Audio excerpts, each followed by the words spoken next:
my headphones. Earlier you said that you mentioned that it's what the Bible actually says.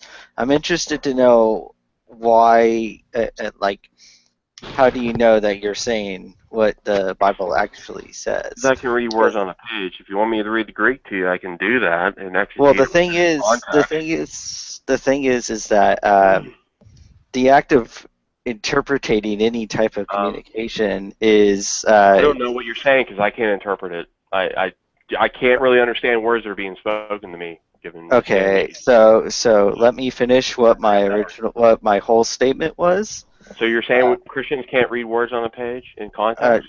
Are you okay? Well, this is postmodernism. You cannot read words on a page because you know what? Can I finish? Have you guys already got him really upset? Is that why he's being so? I've heard this before. I'm just addressing it. I know what you're getting at. How do you know you're interpreting it correctly? Well, let's go through it. You want me to exegete it? I can. How do you know you're interpreting it correctly? You know what grammar is, what syntax is, what immediate context is? Let me lay out the actual argument instead of you attacking a easier argument for you to. Really. Well, because you haven't let me state anything yet. You just brought up, how do you know you're reading the text? Why don't you let me finish what my point was? You know what grammar is, syntax. It's like someone's like, hey, I have a 3-line syllogism, and they only present 1 line, and you go, first of all, blah, blah, blah, blah, blah. I already answered you. There are other, you only answered part of... Hold on, let him talk. Okay, let me finish. John, finish your, or Joe, finish your thing. Okay, so here's the thing. If you're interpreting any type of communication, you have to have some knowledge of the author or the communicator's intentions. Yep. How is it that you can say you are accurately interpreting a communication or a text like the Bible outside of pointing to the text? And how is it that you could say you are accurately interpreting God's intentions? Right? So, like an example, let's say I come home and I find a grocery list. On the grocery list, it says milk, eggs, cheese. I go, okay, I'm supposed to go get milk, eggs, cheese for my girlfriend. And the reason why I know that this is just a note that tells me to go get milk, eggs, and cheese is because she really likes dairy products, I guess. And she never wants to go to the store. She wants me to go to it. She gave me a list to do it. The reason why I know that is because I am making an inference as to her intentions with the form of communication, which is writing the list. Now imagine it's during World War II, and I find this list, and I go, okay, this means that there are actually U-boats in the Atlantic. We need to go and warn people because we're during war. This is a secret message. There are certain things that you need to know in order to interpret certain communications. What might look like a mundane grocery list to someone could actually be a secret code to tell other people other things. You need to have some sort of criteria outside of the communication or the text itself to justify your claim to actually saying it correct, to actually saying you are accurately inferring the intentions of the author. So what is that? Okay. Given the nature of the literature, right? See, if you have such things as, because what you want to appeal to is, I think I know where you're going. That well, I could just ask you, where does the Bible say it's a code that needs to be broken? I'm asking you, it's not either or. It's not just a mundane thing or a code. I'm saying you can interpret it any other way, but what you have to do is give us justify why your interpretation is more accurate than other people's interpretation. Good. Precise exegesis. Exegesis. Do you know what exegesis is? Yes, there's exegesis. For a second. You're also breaking up a bit. Okay. See if it's stable here. I just asked you if you knew what a term meant. You said yes. What is exegesis then? You're reading within the Bible, and you're interpreting it within the context of the Bible using other parts of the Bible to back up your claims about another part of the Bible. Then there's eisegesis, which is using other things outside of the Bible to interpret things inside the Bible. Don't just try and go, look, you don't know what this is. Look, you don't know what that is. Address the point I made instead. I need you to define terms, because if we don't define terms... Well, I just did. Let's go. Hold on. Slow dialogue. Okay. Look, I asked you to define those terms, and you closely represented them. Exegesis is deriving the meaning from the text. Eisegesis is taking an external source and imposing upon the text. Okay. That's what those terms actually mean. Okay, what about what I asked? Clear. Okay, and now that we have my definition is the correct one, you were close to it, but you didn't precisely state it like that, is we want to know what the Bible says. How do we know what the Bible says? We're going to interpret it. That's not what I asked. That's not what I asked. I said, and what did I bring up earlier? I brought up the three-scope thing. Grammar, the words in a sentence, in a body of text, we have subject, verb, predicate. We got a direct object, indirect object, whatever. Okay, prepositional phrases. That's grammar. Then we have syntax, which is the relationship of words to one another. Okay, how it's used in a sentence or in a body of text, and how we use antecedents and stuff like that. What's the referent? What's this referring back to? Because you can build upon precept in order to give a teaching didactically, and we need to follow the flow of the subject all the way through. And we look at the immediate context, what's being addressed here. And we also look at the overall context. So when you get down to the nuts and bolts of it, that's the things we look at. And you're saying, well, how do you know what it's saying when you employ those? That's not what I said, though. I understand what you're saying, given you give me grammar, you give me words. Twice you misrepresented what I said, so I don't think you're understanding what I said. You're asking me how we know. And I'm telling you this is how. It's the same methodology I'd employ deciphering your sentences. Okay? That's the thing, though. I'm a human being. You have experience with human beings. What's your experience? What's outside of the Bible itself? What's your experience with God? To know His intentions, to allow you to infer His intention. Exactly. Yeah. I mean, so far I haven't heard a single argument to justify their interpretation. God, that's begging the question, though. He's a communicative being who reveals himself communicatively. That's where we get the capacity to communicate. Therefore, this is how God's revealed Himself. So therefore, we can understand it. Reveal Himself through Scripture. Yeah. Pardon? So that's begging the question. I'm asking you to justify how you know you're interpreting the Scripture accurately with God's intention. What text do you want to bring up? I'll show you. I mean, Matthew, or where it says, or John, where it says Jesus. Whatever about it. How do you know that you are accurately inferring God's intentions? Grammar, syntax, immediate context. You could just do that with a God? I know you can do that with human beings. How do you interpret what I'm saying to you? You're another human being. I have experience with other human beings, so it's a lot easier for me to infer your intentions when you write a note. That was with my example earlier. We believe as Christians that the Bible is God's self-revelation. So exactly. But where do you get that from? Oh, it says that. In the Bible. So that's begging the question. They're carried along by the Holy Spirit. You remember that verse in Peter? But that's begging the question. I asked you to justify. Our ultimate authorities need justification. If it's your ultimate authority, do you have a standard outside of your ultimate authority, or is it your ultimate authority? You haven't demonstrated what you're that. saying. I mean, why are you calling it your ultimate authority? Is it because it's circular, so you want to get out of calling it that? Dude, you know what transcendental reasoning is? I know what the transcendental argument is. Oh, well, good. I'm glad you know that. However, look, the Christian worldview affirms transcendentals. It's a transcendental argument. I'm not going into my self-referential perspective here. It's not me begging the question on the same plane. I'm appealing outside of myself, to a standard outside of myself, which is my ultimate standard. There's no justification beyond that because God can swear by no one higher than Himself. He is but where are you getting that from? Worldview. Where did you Is where did you find that? self-revelation. It's axiomatic. Why can't someone else just I say have a that starting about their point. book? You have a starting point, which is unjustifiable. You're going to start someplace, otherwise you're. You don't even know my starting point, so don't. definition What is of it axiom. then? What is it then? Well, I want to focus on the argument you just rendered. You have one. Otherwise, you just you dive into infinite regress. You don't even get off the ground. What's so? I mean, you're don't fine have with an begging the argument. question. I don't. I mean, what do you mean aren't you begging the concerned about question? that?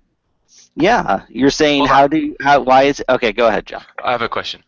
You're Matt, claiming that begging the question for saying you don't have a justification for your ultimate authority. It's ultimate by default. You don't like that. However, you do have your ultimate authority in your non-God worldview. You do have them. Otherwise, you don't get off the ground.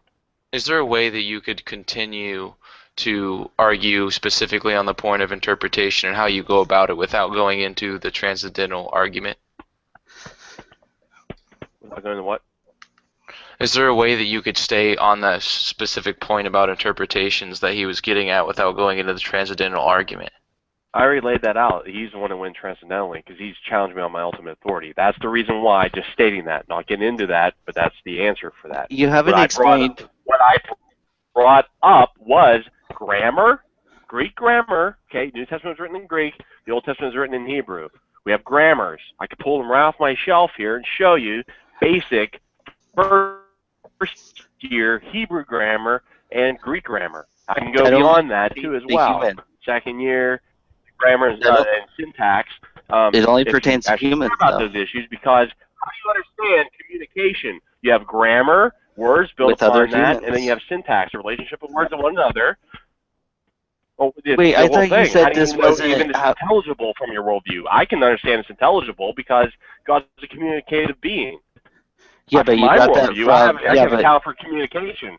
Yeah, but you got that from. I'm sorry, but you got that from the Bible, and you can't even. My ultimate authority, yeah. I mean, I could just say my ultimate authority. My ultimate authority. I'm telling you how. You're challenging me on why is it your ultimate authority? That's a different argument. No, I also challenged you on a couple things. No, you didn't. I also challenged you. How do I understand his revelation? I'm asking you. And I give you grammar, syntax, context, and you go, well, that's how you can. Those. You're not addressing those three. No. I three times I told you what was wrong with saying that. Them or what? 3 times I told you what was wrong. Well, if you didn't hear, I'll just repeat them again. I said that that's how we can infer the intentions of human authors. Are you saying that that's how you can infer the intentions of like a divine? Prove that you can infer the intentions? I already did by giving my example. You're saying only humans. I want to know where it's limited to only humans. Well, the thing is, that's what I've only seen. I've asked this whole time. I've been asking you. Not mine. Why are you applying your standard to me? I'm asking. I'm not applying it. I'm just asking you, Matt. I'm just asking you. How do you justify using... Because I have a different standard than you. That's why. It shows right there we have different standards. You're trying to apply your standard and say, well, theists ought to hold to what this atheist says. I don't know why you want to have a standard that's ultimately begging the question. Then, I mean, I wouldn't want to. But transcendental reasoning is not begging the question. Okay, it's virtuous. Wait, how did that? Because it accounts for everything within the worldview itself. I couldn't hear you. It's a what? Virtuous circle, not a vicious circle. What's another example? What's another example of a virtuous versus a vicious circle outside of this specific argument? Because I've heard that given several times, but only by presuppositional apologists. I am a presuppositionalist. Yeah, I've only heard it in context of this. I don't think it's really a thing. I think a circular argument is a circular argument. It doesn't matter. You don't even understand the argument then.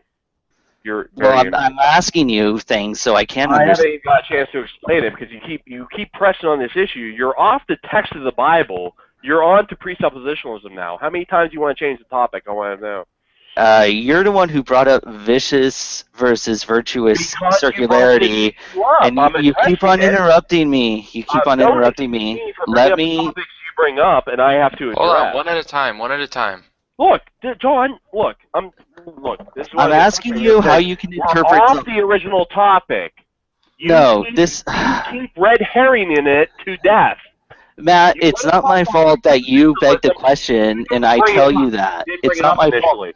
You did not bring it up initially. You got to this point when you want to talk about exegesis. How is that even relevant to exegesis? You're talking about. I didn't want to talk about exegesis. I asked you how could you. You're constantly changing the goalposts here. No, I'm not. Which do you want to focus on? Presuppositionalism. Let's do it. I'm asking you how you can justify your interpretation of the Bible, making sure it's accurate with respect to God's intentions. The only way you could do that is by looking within the Bible, but that's begging the question. And so when I said that, and when you kept on going on about circularity, you're assuming Scripture is not intelligible by that assertion. I'm asking you how you think you are. I'm asking you how you think you are accurately making sense of this. I give you the reason. Yeah, but I told you it's begging the question. No, grammar, syntax, immediate context. We interpret words in context. I responded to that. We did not even touch it. I responded to that. No, you didn't. I dismissed it. Grammar. No, I didn't. I responded to that. Grammar what I said was. Grammar related to what? What I said was that's how we. Okay, well. God-ordained languages, which He's revealed they're intelligible, so we can intelligibly discern what a text written there is in a language that actually has grammar and syntax. Otherwise, it's just babble. If that's what you're assuming, it's just babble. We can't really understand words on the page. The reason you know what God said is because He basically let you know through grammar, through telling you what grammar is. He inspired the Scriptures. That's the Christian standard. That is the ultimate standard. We're epistemological Christians. And you got the Bible is our standard. That's our starting point. We have a different one than you, obviously. But what's our ultimate standard? That's what we state. No, I never said what I asked. What is how do you justify saying that you are accurately interpreting the Bible with respect to God's intentions? The only way you've given is either begging the question or with things that we can use, that people cannot understand words on the page. Things that you can obviously infer with human authors. But then I asked, are you saying that the same methods that we can use to infer the intentions of humans, like grammar, syntax, all that stuff, can be used to infer God's intentions? And if that's the case, why isn't it? Why can't Muslims say that? Why can't Mormons say that? Why can't a myriad of other people who have sacred text? And I dialogue with them. Are you a Mormon or Muslim? Well, I'm asking you why their claim to that is not just as justified by what you said. I understand. Well, what we do, like you brought up Mormons and Muslims. Well, they believe the Book of Mormon is an additional revelation. The Muslims believe the Quran is additional revelation to what has been revealed before, the Old and New Testaments. If it contradicts it, we can demonstrate that, then we know it's false. Based off of the Bible. So then you just go back to the original problem again. Dude, hello. You understand that Mormons they accept the Bible, but they accept other books, Book of Mormon, Doctrine and Covenants, Pearl of Great Price. Yeah, but you think they're wrong. Hold on. I just state, do you understand from both of those perspectives, they say they build upon biblical revelation, what has already been revealed before. This is additional stuff. They're not just making up their own stuff or claiming that they ignore the Bible and they just only have the Book of Mormon, Pearl of Great Price, and Doctrine and Covenants. They just don't have those three. They want to include the Bible in that. So they have the 4-book, quote-unquote, book canon of what they call Scripture. And we say the Bible is infallible, these other three are not, and we can demonstrate that because if they want to say this is additional revelation, then it should not contradict that which came before. The Quran makes the same claim. They adhere to the Torah, I would say they adhere to the Torah and the Injil were previously revealed in the Scriptures. And that the Quran is a final fulfillment, okay? So they're not dismissing the Bible and just throwing out their own things. They're saying, hey, we have additional revelation to the Bible. They're not dismissing it. They're saying this is included within. Therefore, if it contradicts, then it cannot possibly be an add-on, all right? So those two you brought up, that's exactly what they claim. And there's reasons we go about demonstrating that theologically, biblically. So that has no parallel to what you're bringing up. Because no, you're still begging the question. You're still begging the question because you're saying that it contradicts. Are ultimate authorities ultimately begging the question? It's begging what you just said right now is begging the question. You're engaging in that too, because you're engaging in presuppositions which are not verified by the procedures of natural science. You just take them for granted. You need a starting point. You need to run from that. Dude, that's your ultimate authority. I don't. What is it? All I'm asking you is how you justify. I'm just asking you how you do it. It doesn't matter. My position doesn't matter. I'm asking you how you do it. Because presumably begging the question is bad on your worldview, yes? Vicious circles, yes. Yeah. And that's, I asked the question about that. When I asked the question about that, you said it was a red herring. Now is it not a red herring? If I appeal to my senses and reasoning, justify my senses and reasoning, that'd be a vicious circle. But that's not what I'm doing. I'm just asking. Justify that, so therefore I'm not begging the question. I mean, wait, so you're saying that there comes a time when circular reasoning is not fallacious? Viciously, yeah, because we're talking about ultimate transcendentals. What's the distinction between virtuously and viciously? That's what I asked. Wow, you guys weren't even listening 10 seconds Well, you said you said it was a red herring. You said it was a red herring when I asked, and then you moved on. What would the vicious on. circle be? Me justifying my senses of reasoning by appealing to my senses of reasoning. It's on the same plane. I'm appealing to a different plane. What's another virtuous circular? Transcendental. Okay, that's a what's another realm, which you're caught in the vicious circle as the creature. Materialism and naturalism. You're stuck circular in that argument is a circular argument. You trying to attack whatever worldview you decided to place upon me, is it going to get you out of your problems with your? I'm going with what you offer, which you haven't offered anything from your worldview. So I don't understand why you're attacking worldviews that I haven't offered. Everyone has. You do have basic presuppositions. You haven't stated them, but I know you have them. You do. Begging the question. Don't turn it around and make it about his position. Begging the question is always fallacious. It's a give and take, Ashley. Begging the question is always. I'm the only one on defense here. You need to. You have a positive worldview. You gotta let other people talk, man. You're saying. You gotta let other people talk, Matt. Go ahead. Begging the question is always fallacious. Is there some special version of Christian logic that we're unaware of? Oh, God. Ultimate? So you deny ultimate authorities, yeah? What do you mean by what do you mean by ultimate authority? You're saying I have not defined that? Why do you keep asking me questions I've already answered? You're not paying attention. Are you actually taking notes? Because when I lay stuff out and then 5 minutes later you bring up the same issue again, which I've already answered 5 times, it shows you aren't listening. Did anyone else hear it? I'll ask other people then. Did anyone else hear him say officially what ultimate? Is it just yeah? I did define it. You're actually clicking now, aren't you? No, I'm asking, and so far at least one person said they didn't hear it. Godless Girl, did you hear ultimate authority? John, did you hear? John, did you hear him define his ultimate authority?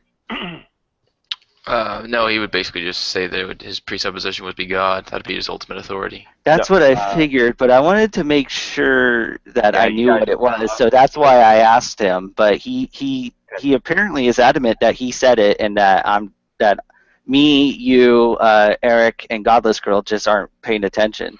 Yeah, look, I'm sorry if you feel that way, but would you mind? Scripture, you deaf people, you are deaf and blind as a bat. When I say it, you can really rewatch this hangout, and you rewind back about 15, 20 minutes, 30 minutes beforehand. Okay. We got in the discussion. What did I actually bring up? You guys totally ignored it, and you just stated something I did not state. And it's you against the world. Just tell us what you mean by ultimate authority. It's just okay. Word, dude. Okay, there we go. Thank you. And I've already answered it 5 times. I've stated that, and you keep misrepresenting it. It shows you got the fingers How was in I your ears. misrepresenting it when I was asking you what you meant by it? You're not even listening. You didn't ask. You already stated what you think I said, and I had to correct you on it. No. I asked you what do you mean by it. That was just asking you. If you knew what I stated, then once you gave the answer, then I said, nope, you weren't listening.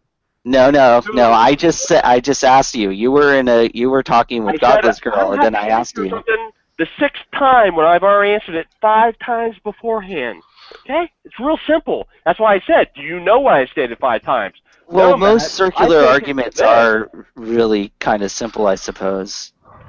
I think you guys are slightly talking past each other. So you don't like ultimate understand. You don't like So, that, Matt, and I can expose that you do have them. We just haven't gotten into that. I know you do have them.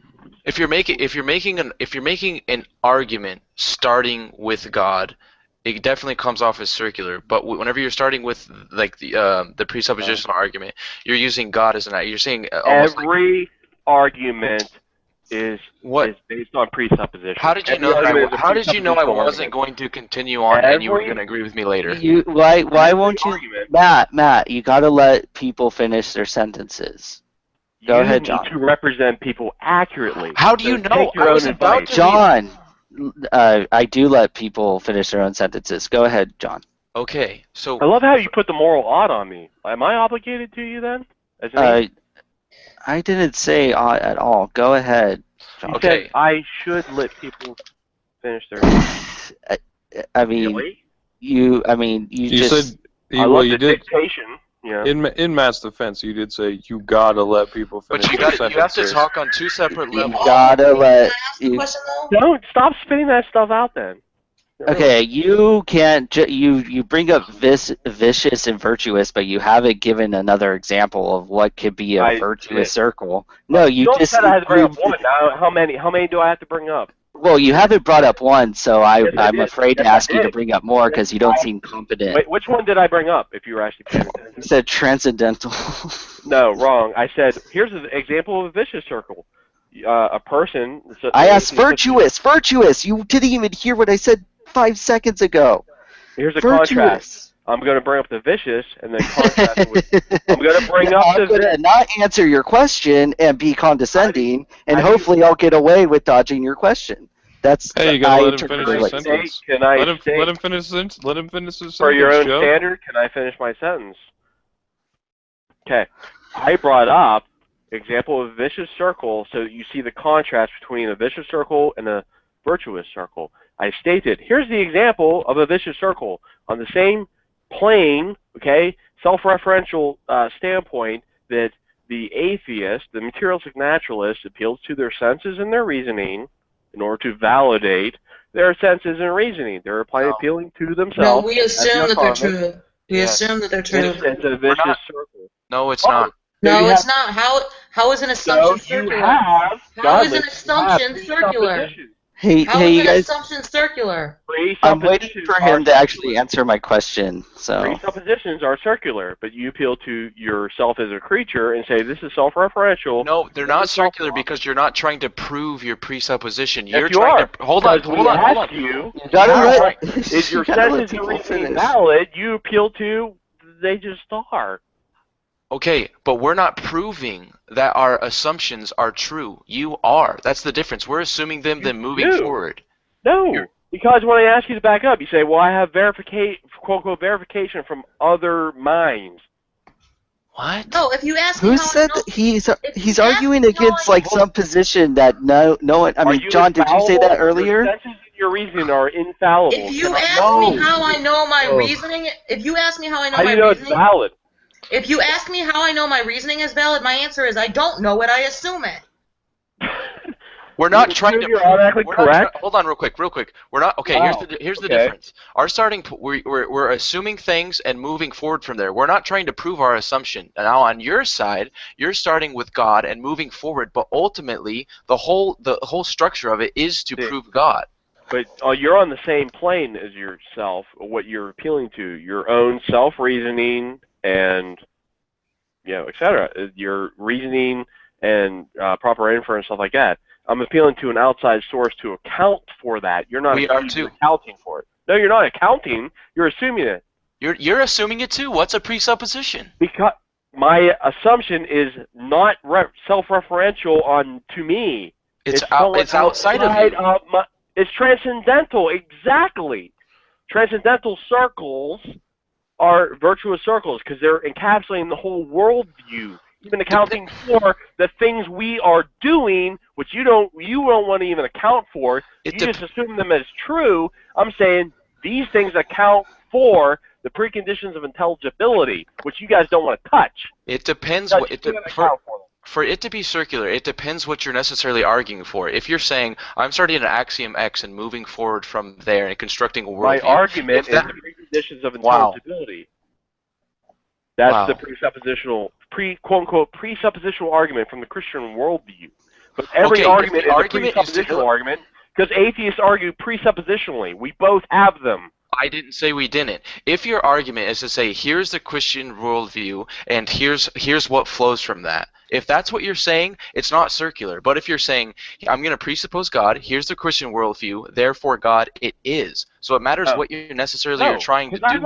Are you trying to illustrate your worldview? Let me finish. Are you trying to illustrate your worldview, or are you trying to prove God by illustrating your worldview, which starts with the presupposition of God? There's two separate things. If you're doing the latter, then it is circular. It's a virtuous circle, as I've already defined. If it accounts for reasoning itself, logic, communication, how you can actually have intelligible experience in this life, we are accounting for it. You're not. We're going to say, yeah, our worldview is true. I'm going to put mine up against yours because I've had discussions with you. I said, look, we both start from starting points. We both do. Therefore, we outflow from that. There shouldn't be any contradiction presuppositionally, metaphysically, epistemologically, and ethically, given the nature of those three categories. I said, what metaphysical bias or what epistemological bias do you have right from the starting point? Your epistemology is based on your metaphysics. What you presuppose about reality is going to determine your epistemology. And what we presuppose, we're not trying to prove. What we presuppose, we're not trying to prove, though. You can't account for proof, period. That's the whole point. You presuppose. Oh, my God. Matt, you bring up proof as if it's something ontological that it resides outside of ourselves. You don't believe that. Matt, do you know the laws of logic are true, or do you just merely assume they are? The laws of logic are derived from God, who has never ceased to exist. Therefore, they have always existed because God is a personal being. It's a personal attribute which is revealed to us. Matt, in your worldview, you didn't answer my question. You didn't answer my question. In your worldview, do you know the law? You didn't answer my question. Do you know the laws? Yeah. Do you know the? Do you know? Laws of identity, laws of oh my God, Matt! God. I didn't ask you if you know what the laws of logic are. That's I just stated them. Yeah, I just stated them. I knew what you were getting at. I didn't ask you if you know what they are. I'm assuming that everybody here knows the three laws of logic, okay? Well, 4, law of proper inference. I just asked you. It seems like you're trying to show off that you know what they are. You're going off of a script or something. I know. Attacking naturalism. You started. Please answer my question. You did not answer my question. In your worldview, do you know the laws of logic are true, or do you merely assume the laws of logic are true?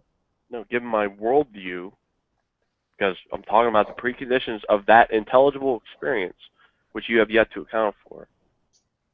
It accounts for. I'm sorry. Do you know the laws of logic are true or not? Yes. Oh, okay. So how do you know this?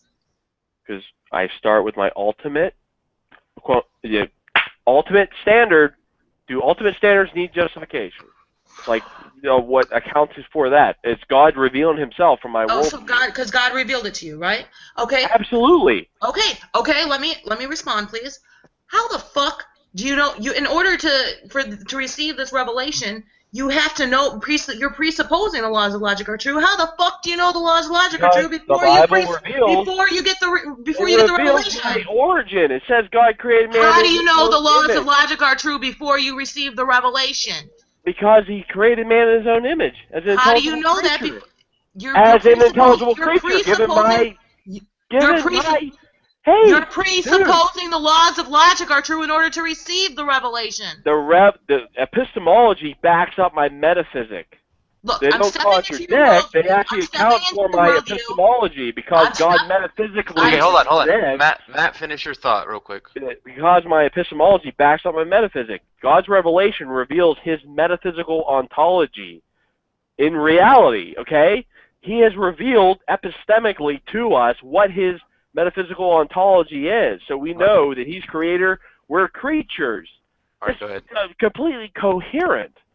In order to receive a revelation, you're already that's dependent on the laws of logic being true. No, it depends on metaphysics. I've already said your epistemology. So you could, if the laws of, if you're not. Epistemology is not derived from a neutral standpoint. It's based on your metaphysical outlook. Listen. How do I know my metaphysical outlook given biblical revelation? Listen. I don't think it's. Go ahead. Listen, if you can I respond, please? Hold on. Let her talk. You're not listening. If you do not presuppose the laws of logic are true before you receive the revelation. I didn't. Can I talk, please? I didn't. I didn't even finish my sentence. I have didn't. To say more Okay, than hold one on. sentence. Everybody hold on. I don't want to be a babysitter. This isn't how I want to spend a Saturday. Matt, let her talk. Godless, let him talk. Let's just be adults. I don't want to be a babysitter on Saturday night. Come on. Made it really quickly so I can address the straw man. Because you just started off with a straw man, and I needed to address it. Oh, like you did when you just started attacking naturalism for some reason when you didn't want to attack my arguments? If you're an atheist, can I talk, please, now? John, can I talk? Yeah. Can I get a sentence out? Go for it. If you do not presuppose the laws of logic are true before you receive the revelation, then you could be both receiving the revelation and not receiving the revelation at the same time. Wrong. Want me to address that? Or just think that that's wrong? If the law of non-contradiction is not true, then you could both be receiving the revelation and not receiving the revelation at the same time. You have to have a standard of truth, right? And that's based on my epistemological revelation. God does not contradict himself. That's not a refutation to what I just said. His yes is yes, his nay is nay. Okay, he does not contradict himself. I have that standard epistemologically. And it's based upon metaphysical revelation that he has revealed in Scripture, showing the metaphysical ontology of the creature versus the creator. I have that accounting being Scripture. This isn't a refutation. It's accounting for the laws of logic. I don't presuppose them. Okay. How does you accounting for? My worldview accounts for them. If the laws of logic are not true, then you could both be receiving the revelation and not receiving the revelation at the same time. Actually, God could both exist and not exist at the same time. Incorrect. No, because you're denying. It's what you fundamentally want me to do. Deny my ultimate authority. And I think you say you can't justify that. Oh, go ahead. Sorry. Ultimate authority. Well, I've already shown this to you. I forget who the other guy's name is with the blue ribbon. What's your name? Joe. You haven't. I mean, you're still being circular, and you still haven't told me what's another virtuous. It's anything that's transcendental. Morals. Morals? What are they? Aren't they also derived from God? Yes, correct. Okay. Anything that's outside. I mean, is there anything that's transcendental outside of God? Standard is outside of ourselves. See, is there anything? You're going to say morality is ultimately subjective, right? So logic is transcendental, right? Logic and morality, yeah, absolutely. Okay. Because God Himself is transcendental in nature. The thing is there. I asked you earlier. I don't know if you heard. Is logic necessary or contingent? No, God is logical. No, logic. Is it necessary or contingent? Well, as we apprehend it, yeah, it's contingent upon the existence of God. They don't author themselves. So it's contingent. I don't know. So if it's contingent, then that means that there is some possible world where what Godless Girl said earlier, A can equal not A. You can be right and wrong about the truth of your Scripture. No, what is it dependent on? It's dependent upon the ontology of God and His attributes. Okay, but I mean, is it? Well, in some possible world, you're saying that. Wait, where's the Bible? You're talking to a Christian. I want to know where you're applying this, because you're bringing up your standard. You believe in possible worlds. Okay, fine, granted. You do, but you can't apply that to me because you're not even representing the God of Christianity correctly. Possible worlds. Do you not know what a possible world is? Where's the Bible bring that up? I'd like to know. If you're going to apply this to a Christian, unbelievable. Well, quit bringing up straw men against Christianity. If you want to step into the Christian worldview, then represent it actually. Hold on. Possible world is just, it has something to do with modal logic. That's all it is. It's not like they're hypotheticals. Yeah, well, the ontology of possible worlds is actually something quite debated. Right. If they bring this up, you need to I think you're talking about modal realism, it sounds like. Not just modal logic. No, I'm talking about the ontology of possible worlds. What are they really? Oh, I'm talking about modal logic. I mean, so you use it in terms of like justifying the truth counterfactuals, right? You bringing up stuff that doesn't exist to make your argument. It's a hypothetical. Yeah, that's stupid. Let's not talk about what you think that modal logic is stupid? Yeah, well, what you're bringing up here to say, well, I need this hypothetical that doesn't exist to try and refute your position. You have to go what you don't know to refute something. Wow. How is the God claim any different than that? Because I'm going from the known to the known. God has revealed himself. That's what's in dispute here. Exactly. You're talking to Christian, so how are you? I know the laws of logic exist because God exists, because He's my final ultimate authority. But you don't know that possible worlds don't exist. You have a different standard than I do. You have a different ultimate standard by which you're going to judge even that claim. Yeah, your ultimate authority is unjustifiable because it's your starting point. But that's why we have discussions, right? You're going to view all evidence in light of your presuppositions. Matt, just every single person. I understand what he's in that. It's not you're in the same boat as us. We're in the same boat. Every argument is a presuppositional argument. Yes, I've already laid it out like 5 times earlier. The atheists seem to have like, no, we don't have presuppositions. Well, the blue ribbon dude kept pressing me on my ultimate authority. Well, how do you know that's the ultimate authority? It's my ultimate authority. There's no going beyond I just asked you otherwise it's not what ultimate. you meant by that, and you got really upset about that. You get it, right? If it's your ultimate authority, if something goes beyond that, then that next thing becomes your ultimate authority. Don't misrepresent what actually happened in order to make your point. Why did you keep pressing me on the justification for my ultimate authority? I didn't. I mean, the ultimate authority. The reason why is because it seems to me like you could just say the same thing. It seems to me like you could just say the same things about the laws of logic. Well, fine, go ahead. You run with it. I say that is directly, inherently contradictory to your metaphysic. Are you a naturalist? How?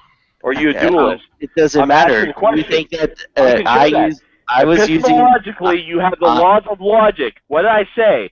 The epistemology is derived from your metaphysic. They must cohere. In what world is it like, you're a good debater if you just talk over the person the entire time, not letting them speak? Like, again, I brought this up 15 times prior. You're still not getting it. Your epistemology is not neutral. You haven't let me... It doesn't matter. You haven't. I made a claim, and all you're saying is, well, the straw man I built up is wrong. Yeah, because you got a different operational standard, but I'm showing you the contrast here. Wait, you're agreeing with what I just said? Well, you're saying you want to assume the laws of logic are true. Okay. Let me ask you a question real quick. Where do you get that from your metaphysic? Where do the laws of logic I don't think you're listening to me, actually, because you just agreed that you were strawmanning my position. Given the metaphysic of your worldview, what is it? Hold on. An important question along those lines is, if you're making the claim that you need a metaphysic, or there is a metaphysic underpinning this, like if you presuppose parts of your epistemology, if we're given that we can and we do presuppose parts of our epistemology, okay, especially the foundational elements of that, it's related to your metaphysics. How is it necessarily so? Well, how? Explain that. I'll give you an example. Okay, here's the thing. Epistemology, you want to know truth from falsity. You want to get that as neutral, quote, quote, as neutral as possible. What if I reject truth? kind of laying this out here. I need 2 minutes to lay this out. Dennis, I don't think he knows. You're talking in terms of necessary and contingent, right? I don't think he understands modal logic, so I don't know if he'll understand. Epistemologically, it's related to your metaphysical bias. He asked the question. I'm not. Yeah, I'm just talking to Dennis. I started and I was interrupted. So, oh gosh, interrupting, that's really bad. Joe, let's hear him out. You gave me the standard blue ribbon, so okay. I'm going to give you an illustration here to show this. In order to discern, because what people want to do, at least empirically, is say, well, I want to get my epistemology from a neutral standpoint. No metaphysical bias, no biases, neutral. Just apply this methodology to reality, and then we find out what reality is all about. Via the method, okay? This method of sorting truth from falsity. How do we know what's true, what's false? Okay, how do you even devise that method? And here's a hokey illustration of that. If you had, you want to devise a mechanism of apple sorting, you throw the apples into one end, and out of one end comes, I'm not done, out of one side comes the good apples, and out of the other side comes the bad apples. Could you devise such a mechanism of apple sorting if you did not know first a good apple from a bad apple? In order to devise the mechanism, the methodology, I can. It entails a metaphysical bias right from the start. Because I can construct the discriminatory system in the moment. I could just even do it arbitrarily. You're not consistent. That's the point. You pick I could construct as long as I could remember. As long as I could remember or set out my system, then I could remember it, and I could be. That's why an empiricist coherence is a totally different situation. Metaphysic, and a Platonist will have a intuitionist epistemology. Sure, they cohere with each absolutely. other. Right. It already entails a metaphysical bias. The Platonist is a dualist. He affirms the material realm as well as the immaterial realm. The materialistic naturalist believes everything is just derived from the material realm.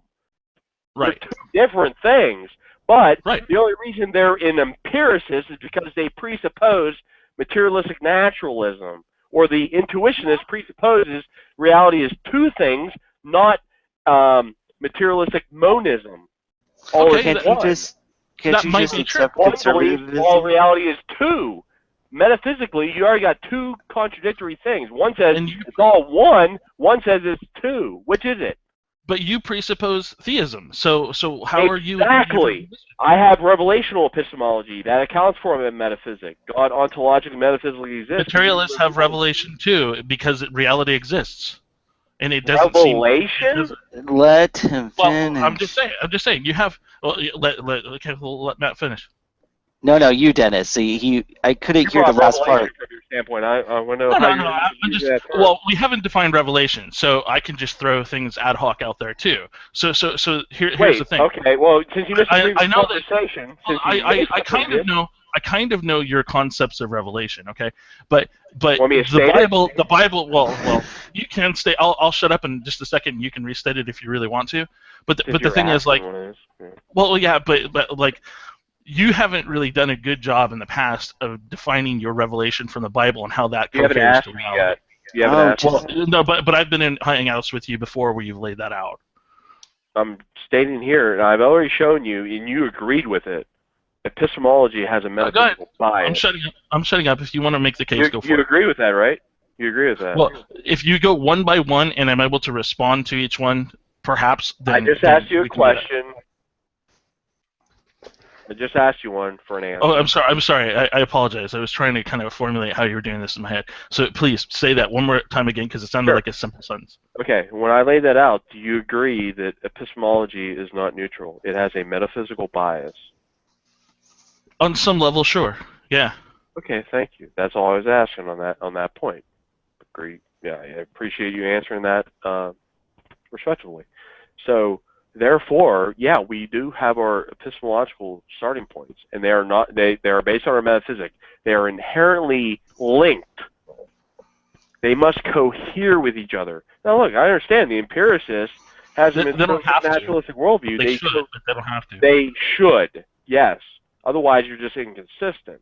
It's right. You have tension between the two, which cannot be resolved, and it's like, well, you're not even showing any logical coherence here. Well, but the whole logical coherence, that's fine. But we run from that and say, okay, let's say the materialist naturalist reality. Let's run from it. Where do you get immaterial It might be so, but it might be so that to us it might be incoherent. It just might be the case. How do you know? Like the truth, I don't know, but I'm saying there is a contingency. Isn't that what we're actually debating about? The truth to us. So it's unanswerable. You want to say, well, no, you can't tell me what the truth is because I can't know what it is. But I'm just saying it could be. We don't know. You can't tell me that either. That's not even truth. You're absolutely correct. My mind doesn't work. You're right. That's why it works now, Tim. We heard you. Making What's the claims point about of dialoguing with you? What is the point? Because it's not necessarily so. Therefore, I don't know. If you let other people speak, maybe you will find out the point. Let's go point counterpoint. We know where that would mean you would have to be quiet. Let's lay out our positions. Matt, why couldn't an incoherent worldview be possible? Right. That's exactly what I'm asking. Truth is coherent. Truth is consistent. No. Why couldn't it be impossible? Because if it can be truth, you can't define what truth is. Who says that? You have to define truth to have a worldview that could exist. What is it? Wait a minute, Matt. What's your definition of truth? God's word. God's word? Coherent with the mind of God. Yeah. You asked for mine. I'm going to give it to you. What if I just said that truth is that which coheres with my cat's mind? Fine. You want to argue that as a precondition for intelligible experience? Go ahead. I'll debate you on that. Well, I don't know if I want to debate you because I don't know. It sounds to me. You just asked a question. I'm answering it. It sounds to me like you're not capable of debating because your definition of truth. Your definition of truth. Your definition of truth doesn't cohere with my definition of truth, which is truth that coheres with my cat. Preconditions for intelligibility. Yeah, but you don't have those, so I can't argue with you because you don't know what truth is. Throw out what you don't adhere to, or do you throw out what you actually do adhere to? I just said I adhere to it. You don't adhere to it, and that's the issue. Let's bring it up. Okay, your cat's precondition for intelligible experience. You want to debate that? Let's go. Compare that with the Bible. Let's go. Well, the issue is I don't know if you can debate it because I can. you don't. Let's do it right now. Well, is your definition? Let's do it right now. Your definition? Let's do it right now.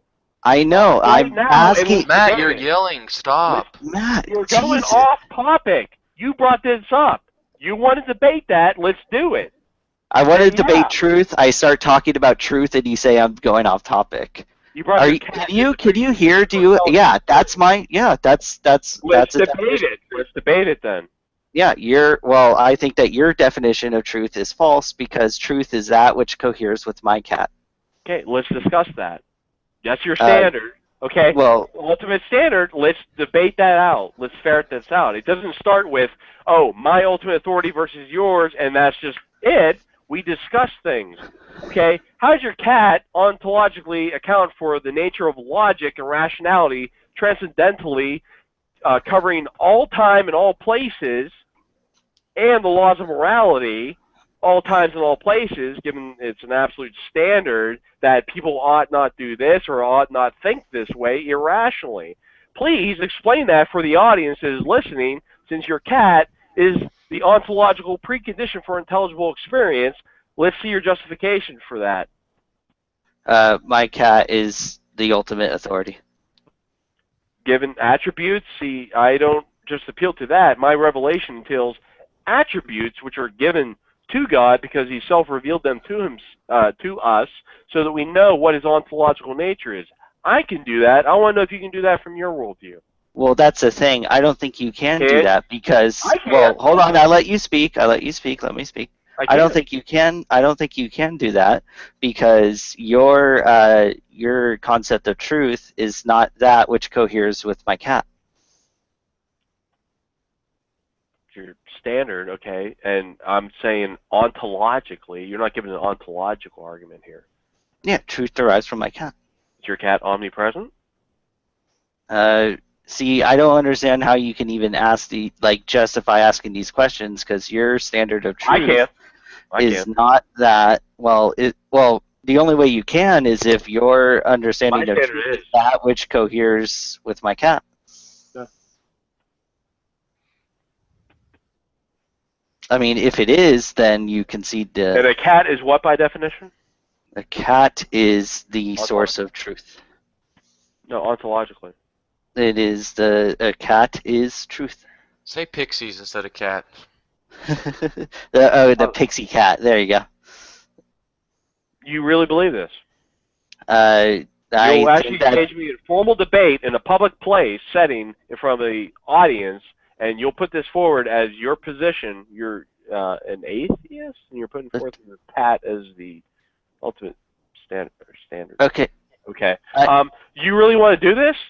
I have two responses to that. One of them is on this issue. One of them is. Will you do it or not? Well, let me respond. Will you? No, since you're putting you're not going to let me respond. You're not going to let me respond. Since you are putting this forth, yeah, I'm asking you to respond to this. Will you actually publicly debate me in a public forum, and in front of a live audience? Okay, in a live physical audience, and debate this? You as a quote-unquote atheist arguing from this worldview, as a cat, is your cat being the ontological precondition for intelligibility versus a Christian theist. You want to publicly debate this with me?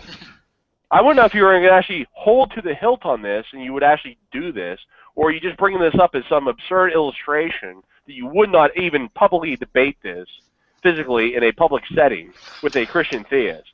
Which is Why would it matter? Why would doing so matter? Would you do it? Yes or no? I want to know the answer. Well, let me answer your question. Okay, are you familiar with a parody argument? Is that what you're bringing up, a parody? Yeah, the point of a parody argument so you would not actually do this in a live debate. The point of a parody argument...